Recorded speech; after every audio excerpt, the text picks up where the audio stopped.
बिस्मिल्लाहिर्रहमानिर्रहीम। आज तक के मुअज़्ज़ज़ नाज़रीन अस्सलाम वालेकुम। अब किस नंबर 20 मुलाहिज़ा फरमाएं। जनाब की रेत के ज़र्रों से लेकर फलक के सितारों तक हर शय ने ये 3 अल्फाज सुने। रुस्तम के चेहरे पर अंदरूनी मुसर्रत का रंग बिखर गया। शानी अभी जुदा नहीं हो रही थी। गाड़ी बाईपास की तरफ रवाना हो गई। शानी ने टेक लगाकर आंखें बंद कर ली। यूं महसूस होता था कि अब वो किसी तरफ देखना नहीं चाहती और अपने सामने बैठे हुए रुस्तम की तरफ तो हरगिज नहीं। पिकअप जीटी रोड पर दौड़ती रही। खून हवा इन दोनों के इर्द गिर्द सरसराती रही। तेज रफ्तार गाड़ियां तरफ से गुजरती रही। फिर धीरे धीरे रात के अंधेरे में उजाले की आमेज़िश होने लगी। यकायक शानी को महसूस हुआ कि इनका सफर तवील हो गया है। रुस्तम ने तो कहा था कि इन्हें सराय आलमगीर तक जाना है। जहां तक शानी को मालूम था, गुजरात से सराय आलमगीर तक का सफर इतना ज्यादा नहीं था। बहुत देर बाद शानी ने अपनी बूझल पलकें उठाकर रुस्तम की तरफ देखा। वो जाग रहा था। नीम उजाले में अब उसकी सूरत शानी को बेहतर तौर पर नजर आ रही थी। हम कहाँ जा रहे हैं? शानी ने पूछा। पिंडी, रुस्तम ने जवाब दिया। लेकिन तुमने तो कहा था कि पिकअप को सराय आलमगीर तक जाना है, वहां से बस पकड़नी है। अब मैंने प्रोग्राम बदल दिया है बीबी, आप साथ जो हैं। शानी खामोश रही। वो बोला, पिंडी में एक दूर का रिश्तेदार है बीबी, उसके पास जाएंगे। वो जगह हमारे लिए बड़ी महफूज है। एक बार फिर उन दोनों के दरमियान खामोशी खायल हो गई। वो अपनी अपनी सोच में गुम हो गए। रावलपिंडी शहर के जुनूबी मुजाफात में वो एक वसी कोठी थी। रकबा तकरीबन 3 कनाल रहा होगा। तामीर शुदा लगभग 1 कनाल थी, बाकी रकबा खाली था। यहाँ से बनार, लुकाट वगैरह के दरख्त थे। बैरूनी दीवार की बुलंदी 10 फुट के लगभग थी। इस कोठी में शानी की मुलाकात एक जवान साल शख्स जवार से हुई। जवार के साथ उसकी बीवी और एक संजीदा सूरत खातून थी, जिसके बारे में शानी ने अंदाजा लगाया कि वो जवार की सास होगी। रुस्तम और जवार में गहरी शनासाई और बेतकल्फी पाई जाती थी। रुस्तम ने जवार को ज़ारे के निकनेम से मुखातिब किया। इससे पहले दोनों गर्मजोशी से बगलगीर भी हो चुके थे। शानी को जवार की बीवी शीरी के पास छोड़कर रुस्तम ने जवार को ले लिया और लंबे लंबे डग भरता दूसरे कमरे में चला गया। उनके जाने से खवातीन को बातें करने में आसानी हुई। शीरी ने अधेड़ उम्र खातून का तारुफ कराते हुए कहा, यह हमारी मासी ज़ैनब है, लेकिन हम इनको अपने घर के फर्द की तरह समझते हैं। बड़ा प्यार है इन्हें हमसे। शानी का यह अंदाजा गलत साबित हुआ कि संजीदा सूरत औरत शायद शीरी की माँ है। शक्लों की मुशाबत अक्सर धोखा भी देती है। शीरी की उम्र बमुश्किल 20-22 साल रही होगी। वो पढ़ी लिखी थी और अंदाजा होता था कि रावलपिंडी ही की रहने वाली है। वो जाजिब नकूश और मुतवाज़न जिस्म की मालिक थी। सियाह आंखों में शौकी और जिंदगी कूट कूट कर भरी हुई थी। उसके चेहरे की सबसे नुमायां शय उसके होंठ थे। ये तराशे हुए होंठ खामोशी की हालत में भी मुस्कुराते हुए नजर आते थे। तारफी बातों का सिलसिला शुरू हुआ। रुस्तम के कहने के मुताबिक शानी ने अपना तारुफ मुख्तसर अल्फाज में करवाया। उसने बताया कि वो गुजरात के एक नवाई गाँव की रहने वाली है। वालदैन फोत हो चुकी हैं, कोई भाई भी नहीं। पुरानी दुश्मनी चल रही थी और मुखालफों की तरफ से जान का खतरा था। इसका एक चचा है जो बैरून मुल्क मुकीम है, वो रुस्तम का भाई बना हुआ है। उसी चचा के कहने पर रुस्तम ने उसे दुश्मनी के इस दरगाह से निकाल कर लाया था। जाहिर है कि इनमें से कुछ बातें फर्जी थी। रुस्तम फिलहाल नहीं चाहता था कि शानी के बारे में असलियत इन लोगों को भी बताई जाए। शीरी ने अपने बारे में बताते हुए कहा, हमारी शादी पिछले मार्च में हुई थी। जवार की दई इलाके में जमींदारी है, वो वहीं पला बड़ा है। अभी उसे शहर से ज्यादा गांव में रहना पसंद है, लेकिन मेरा मामला उलट है। मेरी ख्वाहिश को बांधते हुए जवार ने 3 महीने पहले ये घर खरीदा है। उसने जरा तवक्कुफ किया और मुस्कुराते हुए बोली, नई नई शादी है ना, बातें मानी जा रही हैं, फिर तो वही लाल पीली आंखें होनी है और हमारा खुश्क होता खून होना है। यानी 4 दिन की चांदनी फिर अंधेरी रात। तुम्हारे हंसते मुस्कुराते मियाँ को देखकर मुझे तुम्हारे ख्याल से इत्तफाक करना हो रहा है। शानी ने धीमे लहजे में कहा, आप शादीशुदा हैं? नहीं। तो फिर मुबारक हो। मेरे नजदीक गैर शादीशुदा होना और खुशकिस्मत होना हम मानी है। जहाँ तक जवार की मुस्कुराती सूरत का ताल्लुक है, मैं बस इतना ही कहूंगी, हाथी के दांत खाने के और दिखाने के और। आप दिलचस्प लोग हैं, शानी ने कहा। इतने में जवार दरवाजे पर नमूदार हुआ। कौन दिलचस्प है जी? उसने फौरन पूछा। यहाँ तुम्हारा जिक्र हरगिज नहीं हो रहा, शीरी बोली। तो फिर तुम्हारा हो रहा होगा, और अगर वाकई ऐसा हो रहा है तो फिर मुझे अपनी मेहमान से हमदर्दी है। इनकी खुशफहमी बड़ी जल्दी और बड़े बुरे तरीके से दूर होने वाली है। ना चाहते हुए भी शानी मुस्कुरा दी। मियाँ बीवी के दरमियान नोक झोंक का सिलसिला शुरू हो गया था। शायद तवील हो जाता, ताहम इसी दौरान में संजीदा सूरत औरत ने शानी का सोता हुआ चेहरा देखते कहा, लगता है बेटी बहुत थकी हुई है, इसे कुछ देर आराम की जरूरत है। शीरी का ज़हन भी फौरन इस तरफ मुंतकिल हो गया। इसने अपने शोर से चूंच लड़ाने का सिलसिला खत्म किया और पूरी तरह शानी की तरफ मुतवज्जो हो गई। शानी खातून ने खाना के साथ एक कुशादा कमरे में आ गई। घर की सजावट में सलीका था। आराइश में वसी और शुमाली पंजाब का मिला जुला तासर था।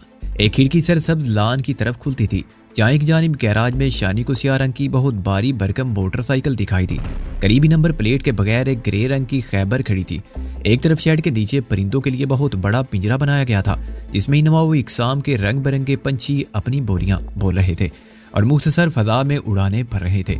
शानी को बाइत्मीनान तरीके से लिटाने और खिड़कियों के पर्दे बराबर करने के बाद शीरी बाहर निकल गई। शानी वाकई बहुत थकी हुई थी। इस अजनबी जगह और इन नहायत अजनबी हालात में उसे नींद आ गई। वो बेदार हुई तो सापैर होने वाली थी। असूली तौर पर इसे भूख महसूस होनी चाहिए थी, लेकिन जब सीने में गले तक नमकीन आंसू जमा हो तो खाने पीने की गुंजाइश कहाँ रहती है। जो अफसुर्दा सोचें थकावट और नींद के सबब कुछ देर के लिए उसे दूर हो गई थी, वो फिर जहन पर जलगार करने लगी। इसने उठकर खिड़की से पर्दे हटाए। सामने सरसब्ज लान का मंदिर था। कुछ ऐसे ही लान रंगवाली की हवेली में भी तो था। रंगवाली की हवेली जहाँ वो थी, उसके अपने थे, उसके प्यारे अब्बा जी थे। वो अपने अब्बा जी की बगल में दुबक कर सुबह सवेरे ऐसे ही भीगे भीगे लान में टहला करती थी। हाँ, कहाँ गए वो सब लोग। कुछ हमेशा के लिए निगाहों से ओझल हो चुके थे और कुछ मौजूद होने के बावजूद उसके लिए मौजूद ना थे। वो चची परवीन, ताया मासूम, बाबा खादम और सकीना वगैरह के बारे में सोचने लगी। यकीनन इन सब लोगों के लिए वो मर चुकी थी। ऐन मुमकिन था कि रंगवाली की जनाजा गाह में उसकी गायबाना नमाज़े जनाजा हो चुकी हो और हवेली में 10वां की रस्म भी अदा की जा चुकी हो। इसने अपनी मौत के बाद सारे मनाजर तसव्वुर की निगाह से देखे। नारपुर से ये चीखती चिंगाड़ती खबर बदरिया टेलीफोन रंगवाली पहुंची होगी कि मेहर जी की हवेली में आग लग गई है और मेहर जी समेत ज्यादातर अहले खाना जल मरे हैं। ताया मासूम और चची परवीन, खादम हुसैन साथ रोते पीटते अलल सुबह नारपुर पहुंच गए होंगे। जली और अधजली लाशों के अंबार में वो शानी को तलाश करते रहे होंगे। फिर कोयला हो जाने वाली लाशों में से एक लाश उसकी तसव्वुर कर ली होगी। चची परवीन पर गशी के दौरे पड़े होंगे। ताया मासूम इश्कियां लेकर बेहाल हो गए होंगे और उनकी जान से प्यारी सहेली सकीना, वो तो शायद अब भी आंसुओं के समंदर में डूबी होगी। रंगवाली के दही कब्रिस्तान में शायद चंद कोयलों के ऊपर मिट्टी डालकर इसकी कब्र भी बनाई जा चुकी होगी।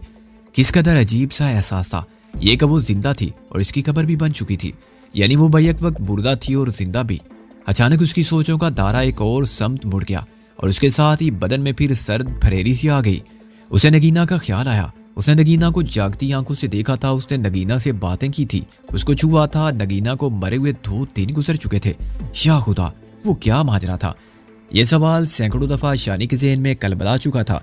अब एक बार फिर घूमने लगा था। वो कमरे में तन्हा थी। इसे अपने कुर्बो जवार से खौफ महसूस होने लगा। अलमारी, कुर्सियां, शीशे की तपाई, हर शय उसे डराने लगी। इसे लगा कि अभी दरवाजा खुलेगा और नगीना हाथ में गुलाब और गेंदे के फूलों का गुलदस्ता लिए मुस्कुराती हुई अंदर दाखिल हो जाएगी। शानी ने आंखें बंद कर ली। आंखें बंद करने के बावजूद इसे खौफ आता रहा। अचानक दरवाजा खुला और कोई खोले से अंदर आ गया। शानी ने घबरा कर आंखें खोली। वो गुलदस्ता लिए सामने खड़ी थी, लेकिन वो नगीना नहीं, शेरी थी। नीली साड़ी उसके चुस्त बदन पर बहुत बली लग रही थी। उसे मुस्कुराते हुए गुलदस्ता तपाई पर रखा और बोली, रुस्तम भाई कह रहे थे कि मैं देख कर आऊं। आप सो रही हैं या जाग रही है? अभी जागी हूँ, शानी ने कहा। मैं आपके लिए खाना लेकर आती हूँ। वो वापस जाने के लिए मुड़ी। शानी ने उसका बाजू थाम दिया। नहीं शेरी, मुझे एक नवाले की भूख नहीं है। शेरी कुछ देर इसरार करती रही, फिर बोली, मेरा ख्याल है कि मेरे कहने से कुछ नहीं होगा। मैं रुस्तम भाई को भेजती हूँ। कुछ ही देर बाद दरवाजे पर दस्तक हुई। शानी ने सर और सीने पर ओढ़नी दुरुस्त की और बोली, आ जाए। दरवाजा खुला और रुस्तम अंदर दाखिल हुआ। सर झुकाए हुए वो दूर रखे हुए सोफे पर बैठ गया। चंद सेकंड की खामोशी के बाद उसकी आवाज उभरी, बीबी, या आपको किसी तरह की कोई तकलीफ नहीं होगी। शेरी दिल की बड़ी अच्छी लड़की है। मासी जैनब भी यही है। आपको किसी शय की जरूरत हो यहाँ से घंटी का बटन दबा दें। मैं ऊपर की मंजिल पर रहूंगा, लेकिन कहीं दूर नहीं जाऊंगा। आप किसी भी वक्त मुझे बुला सकती हैं। नारपुर से कोई इतला मिली? शानी ने पूछा। नहीं बीबी, बस अखबार में छोटी मोटी खबरें आ रही हैं। मैंने आपको बताया था ना कि नारपुर वालों का शक सीधा मुझ पर आता है। मेरी तलाश में छापे मारे जा रहे हैं। तुम्हारा साथी भी तो हवेली में मारा गया था। शानी ने दर्द भरे लहजे में कहा। आप गूंगे मुख्तार की बात कर रही हैं? लेकिन मेरे और गूंगे के ताल्लुक का तो किसी को पता ही नहीं है। वैसे भी उसकी लाश कई दूसरी लाशों की तरह कोयला हो गई थी। मुझे उसकी मौत का बहुत दुख है, शानी ने कहा। उसकी जान जाने का दुख तो मुझे भी है, लेकिन जिस काम के लिए जान गई है वो भी मामूली नहीं था। आपकी जिंदगी बची है बीबी, और इस काम के लिए तो मेरी जान भी 100 बार चली जाती तो परवाह नहीं थी। रुस्तम के लहजे में बनावट का शायबा तक नहीं था। सच्चाई पके हुए अंगूरों के रस की तरह अल्फाज से टपक रही थी। शानी कोशिश के बावजूद उसके चेहरे की तरफ नहीं देख सकी। इसने मौजू बदलते हुए कहा, कहीं ऐसा तो नहीं है कि तुम आज़ाद इलाके में जाना चाहते थे, लेकिन मेरी वजह से यहाँ पिंडी में रुक गए हो? अगर ऐसा भी है तो इसमें क्या खराबी है बीबी? हो सकता है कि आज़ाद इलाके में तुम ज्यादा महफूज होते। मेरी तरफ से आप बिल्कुल बेफिक्र ना हो। अल्लाह के करम से मैं कहीं भी गैर महफूज नहीं हूँ, और ये जगह तो हम दोनों के लिए खास तौर से बिल्कुल मुनासिब है। शानी खामोश रही। वो मुअद्दब अंदाज में गोया हुआ, मेरी आपसे एक दरख्वास्त है बीबी, आप कुछ दिनों के लिए हर तरह की परेशानी दिलो दिमाग से निकालने की कोशिश करें। आप अपने आप को सुकून दें। आइंदा के बारे में सोचने के लिए आपके पास बहुत वक्त है। मैं चाहता हूं जब आप आइंदा के बारे में सोचें तो आपके जहन पर किसी तरह का बोझ ना हो। आप अपनी जिंदगी का नक्शा बनाते हुए बिल्कुल हल्की फुल्की हों। उसे कैसे बताती वो जो कुछ भी है, लेकिन एक औरत है, हसासियत उसकी फितरत है। वो इन मुहीब तूफानों को कैसे भूल सकती है जिन्होंने कुछ अरसा पहले उसकी जिंदगी को तय व बाला कर दिया। मुस्तकिल तौर पर तो दरकिनार, वो आर्जी तौर पर भी इन सोचों से पीछा नहीं छुड़ा पा रही थी। बस नींद ही नींद थी जो थोड़ी देर के लिए उसके ज़हन पर कसे हुए गम के शिकंजे को ढीला कर देती थी। रात का खाना सबने इकट्ठे खाया। शीरी ने खासा एहतमाम किया था। बुनी हुई मुर्गी, मटन के कबाब, बिरयानी और बहुत कुछ शामिल था। खाने के दौरान भी नो ब्याता मियाँ बीवी में नोक जोक जारी रही। लगता था कि दोनों आम हालात में भी चोंच लड़ाना जारी रखते हैं। ताम शानी की मौजूदगी में वो कुछ ज्यादा ही मजा तख्लीक कर रहे थे। गालबन अपनी दानिश में वो शानी का दिल बहला रहे थे। रुस्तम और जवार में भी काफी बेतकल्फी नजर आती थी, मगर शानी की मौजूदगी में ये बेतकल्फी कहीं दुबक कर बैठी हुई थी। जवार ने एक दो मरतबा रुस्तम पर फिक्रा चिपकाने की कोशिश की, लेकिन उसकी संजीदगी देखते हुए इस सिलसिले को आगे नहीं बढ़ाया। शानी की मौजूदगी में रुस्तम एकदम लिए दिए हुए नजर आता था। 2 रोज इसी तरह गुजर गए। शानी और शीरी ज्यादा वक्त इकट्ठे गुजार रही थी। शीरी एक समझदार और हमदर्द लड़की थी। शानी ने उसे अपने बारे में जो कुछ बताया उससे ज्यादा जानने की कोशिश शीरी ने नहीं की। ना ही मासी जैनब ने उसे किसी तरह कुरीदना चाहा। तीसरे दिन अलल सुबह जवार रंगदार शीशों वाली गाड़ी में बैठकर किसी काम से निकल गया। शानी नाश्ते के बाद अपने कमरे में बैठी वो अखबार देख रही थी। नारपुर के अलमनाक हादसे की बाज़ अभी तक खबरों में मौजूद थी। एक बॉक्स में उस छोटी सी खबर पर शानी की निगाह पड़ी। हादसे को कई दिन हो चुके हैं, लेकिन अभी तक मरने वालों की सही तादाद मालूम नहीं हो सकी। जो लाशें कोयला बन गई हैं या धमाकों से जिनके चीथड़े उड़ गए हैं, उनकी शनाख्त नामुमकिन है। मरने वालों के कुछ लवाहिकीन ताहाल इस उम्मीद में है कि शायद मसमार हो जाने वाले तय खानों में से कोई शख्स जिंदा या मुर्दा हालत में निकल आए। याद रहे कि 2 रोज पहले तय खाने के मलबे से एक लाश मिली थी। शानी की आंखें डुबडुबाने लगी। बीत जाने वाले सारे अंदोनाक मनाजर ज़हन में ताज़ा होने लगे। पीर फाखर की मौत का मंजिल उसकी निगाहों के सामने आया। उसने अपने दादा से चीख कर कहा था, दादा अब झूठ नहीं बोल रहे तो क्या मैं बोल रहा हूँ? शानी कहीं नहीं है, उसकी चप्पल यहाँ पड़ी हुई है। जवाब में दादा की जुनूनी आवाज गूंजी थी। नफरत और इंतकाम के खूनी खेल ने यूं रंग जमाया था कि दादा पोता एक दूजे के मुकाबिल आ गए थे। आतिश फिशां जब फटता है तो सबसे पहले खुद को ही राख करता है। नारपुर के आतिश फिशां ने भी खुद को झुलसा लिया था। जिस वक्त शानी ने खिड़की में से फाखर को देखा, गोलियां उसके जिस्म से पार हो चुकी थी। उसकी आंखें बंद थी, वो शानी को नहीं देख सकता था, लेकिन शायद शानी की चीखों पुकार उसके कानों तक पहुंच गई हो। हाँ, वो चांदनी रात थी। उस चांदनी रात में मोहब्बत के फूल खिले थे। शानी ने खुद को अपने शरीके हयात की बाहों में यूं गिराना था कि उसके तमाम देरीना शिकवों का मदावा होना था, लेकिन कुदरत को कुछ और ही मंजूर था। जिंदगी का रक्श कुछ दीगर राहों का राई होने वाला था। वो चांद रात लहू में नहाने वाली थी। मोहब्बत के फूलों की जगह आग की क्यारियों में खून के फूल खिलने वाले थे। तब शानी को फाखर का आखिरी सफर याद आया। रुस्तम और शानी खून चिका फाखर को लेकर हॉस्पिटल की तरफ लपके थे। रुस्तम ने तलिमकान तेजी से जीप चलाई। 1-2 जगह जीप उलटते उलटते बची, लेकिन फिर अचानक उन दोनों को एहसास हुआ कि मौत और जिंदगी की जंग में नारपुर का छोटा चौधरी हार चुका है। वो एक जख्मी को नहीं, लाश को ले जा रहे हैं। शानी अपने शरीके हयात के सीने पर गिरकर दीवानों की तरह रोई थी। ये सब कुछ याद करके एक बार फिर उसकी आंखें भर आईं। वो फूट फूट कर रोने लगी। वो एक ऐसे शख्स के लिए रो रही थी जिसने उसे मुसलसल कांटों पर घसीटा था। कुरूने उला के किसी जालिम आका ने अपनी जर खरीद बांदी पर भी वो सितम ना ढाए होंगे जो शानी पर ढाए गए थे। आज भी इसकी रूह और जिस्म पर कई गहरे जख्म थे, लेकिन वो फिर भी उस शख्स के लिए रो रही थी। वो जो भी था मगर इसका शोहर था। हसास लोग तो राह चलते जिस दरख्त की छाव में बैठते हैं उसे भी याद रखते हैं। फाखर के साथ तो उसने फिर एक अरसा गुजारा था। उसकी हिचकियां रुकने का नाम नहीं ले रही थी। इसने अपने हाथों की तरफ देखा और उन पर अभी तक मेहंदी का मदम रंग मौजूद था जो चांद रात को शानी ने फाखर की खुशी के लिए लगाई थी।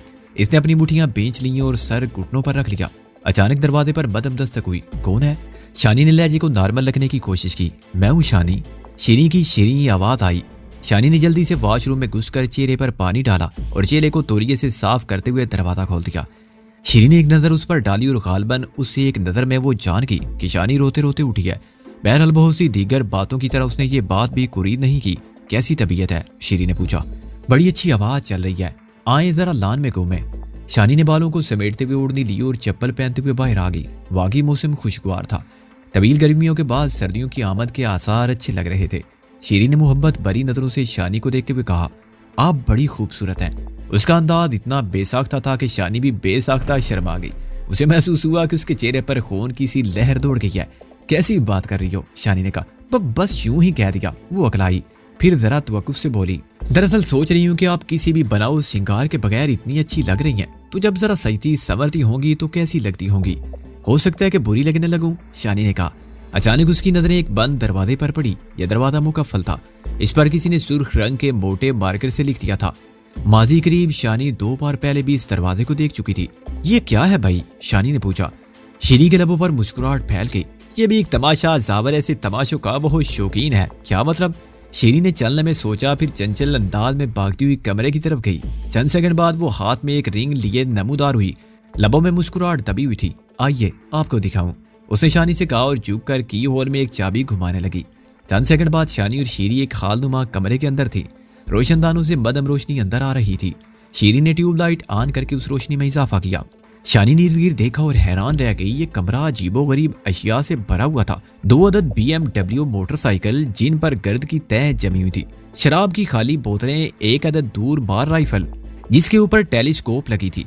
अंग्रेज अदाकाराओं के नीम बरना और बरना तस्वीरों के पोस्टर भी अवेजा थे। वाकी टाकी और पता नहीं क्या कुछ। ये सब क्या है, शानी ने हैरत से दरियाफ्त किया। माजी करीब, शीरी मुस्कुराई। किसका माजी करीब? उसका जिसके पल्ले बंध गई हूँ, शीरी ने कहा। चलने में खामोश रहने के बाद उसने एक गहरी सांस ली और बोली, जावर 1.5-2 साल पहले आज के जावर से बहुत मुख्तलिफ था। वो स्टूडेंट लीडर था और लीडर भी ऐसा जो बात बाद में करता, हाथ पहले चलाता था। वो कॉलेज के हॉस्टल में किसी रियासत के शहजादे की तरह रहता था। MSc की क्लास में उसने पूरे 6 साल क़याम किया। उसके बाद भी मिन्नत समाजित करके निकाला गया, बल्कि यूं कहना चाहिए कि खुद ही निकल गया, क्योंकि फिर उसे अपने सामने मार धाड़ और दादागिरी के कई और मैदान नजर आने लगे थे। बहरहाल उसके बाद भी उसने तुलबा की सियासत से अपना पांव बाहर नहीं निकाला, बल्कि अब भी वो उस मैदान में गाए बगाए दाखिल होता रहता है। वो क्या कहते हैं, चोर चोरी से जाता है पर हेरा फेरी से नहीं। शानी ने उसकी बात पकड़ते हुए कहा, तुम्हारे कहने का मतलब ये है कि चोर अब चोरी से चला गया है? चला कहाँ गया जी, जबरदस्त मार कूट कर बल्कि फेंटी लगाकर उसे ताइब कराया गया है। और मेरा ख्याल है ये काम तुमने खुद किया होगा, शानी ने कहा। तौबा जी तौबा, उसने दोनों हाथ कानों को लगाए। मेरी इतनी मजाल कहाँ के शेर के मुंह में खार डालूं। ये मार का किसी और का सर किया हुआ है। किसी और का? जी हाँ, आप उसे अच्छी तरह जानती हैं, वो मानी खेद अंदाज में बोली। कहीं तुम रुस्तम की बात तो नहीं कर रही हो? जी हाँ, शीरी ने ऊपर नीचे सर हिलाया। रुस्तम भाई की ये नेकी ऐसी है जिसे मैं सारी जिंदगी फरामोश नहीं कर सकती। रुस्तम और जवार में पुराना दोस्ताना लगता है, शानी ने ख्याल जाहिर किया। यही तो मजे की बात है। ये दोस्ताना बहुत ज्यादा पुराना नहीं, लेकिन इतना पक्का और गहरा है कि बस कुछ ना पूछे। उसने चलने में तवक्कुफ किया और बोली, रुस्तम और जवार की दोस्ती कोई 3 साल पहले उस वक्त हुई थी जब रुस्तम भाई एक संगीन केस में सियालकोट पुलिस से बचते फिर रहे थे और गोजर खान के करीब एक गांव मठवाली में ठहरे हुए थे। शायद आपको पता ना हो कि जवार भी मुठवाली ही का रहने वाला है। रुस्तम भाई वहां मुठवाली में एक खेत मजदूर के बेस में रह रहे थे। अचानक वो बोलते बोलते रुक गई, चौंक कर शानी को देखा और कहने लगी, पता नहीं मुझे ये बातें आपसे करनी भी चाहिए या नहीं। शानी ने अपनाइए से उसका हाथ थाम लिया। शीरी, यहाँ मेरे और तुम्हारे दरमियान जो बातें भी होंगी वो हम दोनों के दरमियान ही रहेंगी। उसने एक भरपूर नजर शानी के चेहरे पर डाली और बोली, पता नहीं क्यों आप पर यकीन करने को दिल चाहता है। शानी मुस्कुराई, तो फिर दिल का कहा मान लो। ना भी मानूंगी तो दिल खुद मनवा लेगा। पता नहीं क्या जादू है आप में, सच कहती हूँ। 2-4 दिन ही में आप बिल्कुल अपनी लगने लगी हैं। दिल चाहता है हर मामले में आप पर आंखें बंद करके यकीन कर लूं। शुक्रिया कि तुम मुझे इस काबिल समझ रही हो, शीरी बोली। चले आए और ऊपर जाकर टेरेस पर बैठते हैं। शानी ने रजामंदी जाहिर की। शीरी ने सामने दीवार पर लगे हुए 2 पोस्टरों को ही नाराज नजरों से देखा। दोनों में अमेरिकन अदाकारा 2 बालिश लिबास पहने अपने साथी बर से बोसो कनार करती नजर आती थी। शीरी ने पोस्टर फाड़कर दीवार से उतारे और उन्हें चुरमुर करके हाथ में ले लिया। माजी करीब का दरवाजा बंद करते हुए दोनों ऊपर टेरेस की तरफ बढ़ी। टेरेस पर एक बैजवी शक्ल का सिटिंग रूम भी था। इसमें शीशे लगे हुए थे। यहाँ बैठकर जुनूब में दूर तक सतह मुर्तफा का नजारा किया जा सकता था। शुमाल की तरफ इस्लामाबाद के सफेद दरो दीवार और फैसल मस्जिद के दूर अफ्तादा मीनार नजर आते थे। इन मीनारों से जरा हटकर पहाड़ों की आगोश में रावल डैम का पानी भी झलकता दिखाई देता था। शीरी ने सिलसिला कलाम जोड़ते हुए कहा, रुस्तम भाई करीबन 6 माह तक मुठवाली गांव में रोपोश रहे। उन दिनों शायद अपनी कुछ पुरानी नेकियों के तफैल कॉलेज वालों की जान मेरे शोरे नामदार से छूट चुकी थी। यानी वो कॉलेज को खैरबाद कहकर गांव में मुकीम था। वहीं पर दोनों की दोस्ती परवान चढ़ी। उन दिनों दोनों ही मार्फत के आला दर्जात पर फाइज थे। दोनों के दिमाग रोशन थे और हर किस्म के बेशकीमत मंसूबों से भरे हुए थे। कत्ल, अगवा, दंगा फसाद, गर्द, हर किस्म की मुहिम जोई के लिए दोनों के पास बेताशा वक्त और तवानाई मौजूद थी। मुझे यकीन है कि अगर वक्त इनका साथ देता और गर्दिश आयाम इनके आज़ाइम को दरम बरम ना करती तो ये चांद सूरज की जोड़ी साबित होती। कामरानियों के एतबार से ये दोनों सुल्ताना, डाकू, मलंगी और बैराम शहराम को बहुत पीछे छोड़ जाते हैं। तुम कहना चाहती हो कि ये जराइम के रास्ते पर चलने जा रहे थे? अगर आपको बुरा ना लगे तो मैं कहूंगी कि रुस्तम भाई तो पहले ही इस रास्ते पर आगे थे। ये कोई ढकी छुपी बात नहीं है। आपने भी अखबारों वगैरह में इस बारे में बहुत पढ़ा होगा।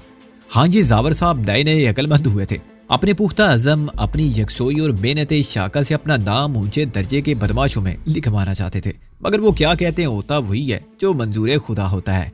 ऊपर वाले की मेहरबानी हुई, देखते ही देखते तब्दीली की हवा चली और बहुत कुछ बदल गया। शीरी ने चंद में तवक्कुफ करके शानी की आंखों में झांका और बोली, तब्दीली का आगाज रुस्तम भाई से हुआ था। ये कैसी तब्दीली थी जिसने हर उस शख्स को हैरान कर दिया जो रुस्तम भाई को थोड़ा बहुत भी जानता था। देखते देखते रुस्तम भाई के तौर एतवार बदलना शुरू हुए और फिर बदलते चले गए। वो पुराने कानून शिकन थे। पुलिस के महकमे में रुस्तम भाई के बहुत से यार दोस्त थे जो हर अच्छे बुरे काम में रुस्तम भाई की मदद करते थे। रुस्तम भाई ने कानून शिकनी से हाथ उठाया तो फिर उनके माहौल में भी तब्दीली आना शुरू हो गई। जिन चंद दोस्तों ने रुस्तम भाई के बदले हुए हालात से समझौता किया वो तो इनके साथ रहे, बाकी सब दूर हो गए और फिर इनसे हर नाता टूट गया।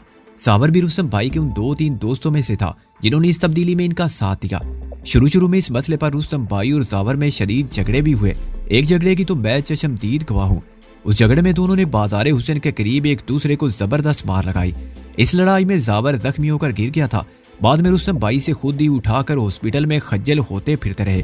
दोनों में मोहब्बत का एक ऐसा रिश्ता है जो कम ही देखने में आता है। मेरे ख्याल में ये मोहब्बत ही थी जो बिलाखिर जीत गई। रुस्तम भाई आहिस्ता आहिस्ता लेकिन बदतदरीज जावर को अपनी तरफ खींच कर ले गए। वो मनमानियों से बात आ गया और अपनी जिंदगी को एक नए रुख पर ले आया। जिन दिनों ये सब कुछ हो रहा था तुम कहाँ थी? शानी ने मुस्कुराकर पूछा। मैं इनके आस पास ही थी। वो भी मुस्कुराई। दरअसल मैं कभी अपने कॉलेज की यूनियन की सदर थी। मुख्तलिफ मीटिंग्स और तकरीबात में जावर से आमना सामना होता रहता था। ये हजरत तलबात में शैतान की तरह मशहूर थे। बस किस्मत की खराबी थी कि इन शैतान साहब की निगाह करम मुझ पर पड़ गई। और शैतान का तो आपको पता ही है, बंदे को जन्नत से निकलवा कर छोड़ता है। इस तफसील में गई तो ये गुफ्तगू बहुत लंबी हो जाएगी। मुख्तसरन ये कि ये हजरत उन दिनों हाथ धोकर मेरे पीछे पड़े हुए थे, ऐसे कंबल की तरह जिसे मैं छोड़ सकती थी ना ही पकड़ सकती थी। बस नीम दीवाने हो गए थे। और सच्ची बात तो ये है कि किसी हद तक मेरी मत भी इन्होंने मार दी थी। मैं जानती थी कि ये किस किस्म का बंदा है, इसकी मसरूफियात क्या है, कहाँ के मुआशके चल रहे हैं, कहाँ रंगबाजी हो रही है। उसके बावजूद मैं इसके ख्याल में मगन थी। जहाँ बुलाता चली जाती, जो कहता मान लेती थी। शीरी ने आंखें बंद करके जुरजुरी सी ली, जैसे तस्वुर में वो सारे नरमो गुदाज मनाजर आ गए हों। फिर गहरी सांस लेकर बोली, अब सोचती हूँ तो कांप जाती हूँ। वो बड़ा खतरनाक रास्ता था जिस पर हम चल रहे थे। किसी भी वक्त कुछ भी हो जाना था। ये वही दिन थे जब रुस्तम के अंदर से एक नए रुस्तम भाई बरामद हुए और इस नए रुस्तम भाई ने जावर को भी बदलना शुरू कर दिया। एक रोज रुस्तम भाई ने मुझे और जावर को अकेले में देखा। इन्होंने हम दोनों से कहा कि अगर हम इस हद तक आगे निकल गए हैं तो फिर हमें फौरन शादी कर लेनी चाहिए। जावर से शादी मेरी ख्वाहिश थी। असल मसला तो जावर का था। वो एक ऐसे घोड़े की तरह था जिस पर काठी डालना तो दरकिनार, उसकी मर्जी के खिलाफ छूना भी मुश्किल होता है। बहरहाल ये रुस्तम भाई का हौसला है जिन्होंने इस बेहद अथरे घोड़े को राम किया और इस स्टेज तक पहुंचाया कि एक दिन जावर ने आंखों में खुलूस की चमक लेकर खुद मुझसे शादी की दरख्वास्त की। अभी तुमने रुस्तम और जावर के दरमियान होने वाली जिस लड़की का जिक्र किया था वो भी तो इसी सिलसिले की कड़ी नहीं थी? शानी ने पूछा। हाँ, आप कह भी सकती हैं, शीरी बोली। उन दिनों जावर अपनी चंडाल चौकड़ी के साथ हर हफ्ते बाकायदगी से बाजारे हुसैन जाता और डांस देखता था। ओबाश पिंडी वाल दोस्त हर वक्त उसका दुम छल्ला बने रहते थे। वहाँ आमतौर पर फड्डेबाजी भी होती थी। रुस्तम भाई जावर को रोकते थे और वो रुकता नहीं था। बस इस बात पर वो जंगे अजीम हुई थी। हाँ, तो तुम शादी की दरख्वास्त का जिक्र कर रही थी, तो क्या तुमने जावर की वो दरख्वास्त कबूल कर ली? शीरी का लहजा फिर मजाया हो गया। कबूल कर ली, इसलिए तो इस साल में बैठी हुई जी। वो मजलूम शक्ल बनाकर बोली। बल्कि इसमें ज्यादा कसूर अम्मी अब्बू का है। अगर मेरी अकल घास चरने गई हुई थी तो वो ही कुछ सोच के नाखन लेते। पता नहीं क्या जादू किया इस शोबदे बाज ने उन पर। उन्होंने हाँ कह दी और अब इस हमाकत के बदले गिन गिन कर लिए जा रहे हैं मुझसे। बस ये सारे मर्द एक ही जैसे होते हैं। शीरी ने सर दा भरी। नहीं ऐसा मत कहो, शानी जल्दी से बोली। जावर तो बहुत अच्छा है। मैंने उसकी आंखों में तुम्हारे लिए प्यार देखा है। प्यार जरूर होगा लेकिन मेरे लिए नहीं होगा। शीरी ने बड़े यकीन से नफी में सर हिलाया, फिर बोली। अब जरा देखिए शादी के बाद कितने हौसले बढ़ गए हैं मियाँ साहब के। अपनी आवारा गर्दियों और खरमस्तियों पर शर्मिंदा होने की बजाय उन्हें बाकायदा म्यूजियम की शक्ल दे दी है और दरवाजे पर लिख दिया है मादी करीब। ये भी मुझे धमकाने का एक तरीका है कि देख ले बीबी, ये मादी अभी मुझसे ज्यादा दूर नहीं गया है, किसी भी वक्त हाल में तब्दील होकर तुझे बेहाल कर सकता है। देखें जी, अगर बच्चू जी में इतनी हिम्मत थी तो शादी से पहले बनाया होता ये गंदा म्यूजियम।